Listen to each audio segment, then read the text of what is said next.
Terbawa janji keuntungan hingga jutaan rupiah investasi penjualan online, lebih dari seratusan mahasiswa IPB University terjerat pinjaman online atau pinjol hingga miliaran rupiah. Pinjaman yang mereka lakukan bervariatif, mulai dari jutaan rupiah hingga puluhan juta rupiah. Dana tersebut digunakan untuk modal usaha, di mana keuntungan yang dijanjikan pelaku sebagian akan digunakan untuk berbagai event di kampus mereka. Merasa tertipu dengan investasi yang tidak kunjung memberikan kejelasan itu, sebagian mahasiswa melaporkan kasus tersebut ke Mapolresta Bogor Kota, lantaran telah menyeret ratusan mahasiswanya. Kasus ini pun menjadi perhatian pihak kampus. IPB University mengaku prihatin dan akan membantu sepenuhnya untuk menyelesaikan masalah ini. Kenapa saya berani mengambil proyek ini? Karena memang dari kating-kating saya sebelumnya, dari FEM ataupun FEMA itu memang sudah bekerja sama dengan orang tersebut. Iya, nggak ada masalah. Selama setahun itu nggak ada masalah. Track recordnya selalu bagus gitu, dan angsuran selalu dibayar sama dia bertanggung jawab gitu. Makanya saya berani untuk mengambil ini. Saya sendiri mulai kerja sama itu dari tanggal 11 Agustus kemarin. Itu seperti apa? Kalau dari saya sendiri pribadi itu sekitar 6,5 juta. Penanggung utang ya? Rata-rata beda-beda tuh?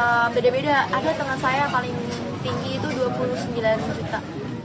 Semenjak satu bulan sesudah kita kerjasama, kita baru tahu ada berita yang ini. Berita kalau misalkan ada yang ketipu juga sama orang ini, sama pelaku.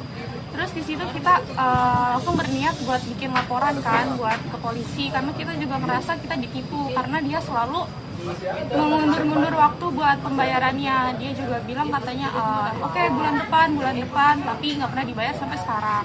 Ini tuh udah berjalan selama 3 bulan dari bulan Agustus sampai bulan November ini. Itu belum ada pembayaran sama sekali dari Aisyahnya. Kalau saya pribadi dari semua aplikasi itu 14 juta. Ya. Sejumlah mahasiswa kami, 100 lebih ya, terlibat menjadi korban dari pinjaman online ini. Dan tentu saja IPB sangat memperhatikan hal ini. Saat ini kami sedang mengumpulkan data, meng-cross-check kembali, dan melihat kenapa sebab-sebabnya apa yang terjadi gitu sebenarnya ya. Dan saat ini kami melalui para wakil dekan di setiap fakultas sedang cross-check satu-satu. Masing-masing yang datanya sudah lengkap, kita dapat kontaknya, itu sedang kami telusuri.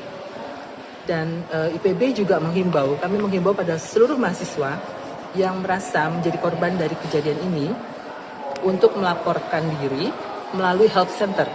Atau kalau mau langsung silahkan bisa menghubungi Direktorat Kemahasiswaan melalui asisten direktur pengembangan karakter.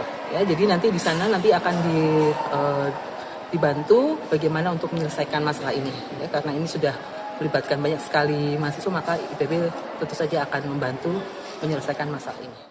Sementara pihak kepolisian belum bisa memberikan keterangan resmi terkait laporan tersebut. Pihaknya masih melakukan proses lidik dengan mengumpulkan data-data serta keterangan dari para korban dan saksi. Dari Dramaga Kabupaten Bogor, Herman Bons melaporkan.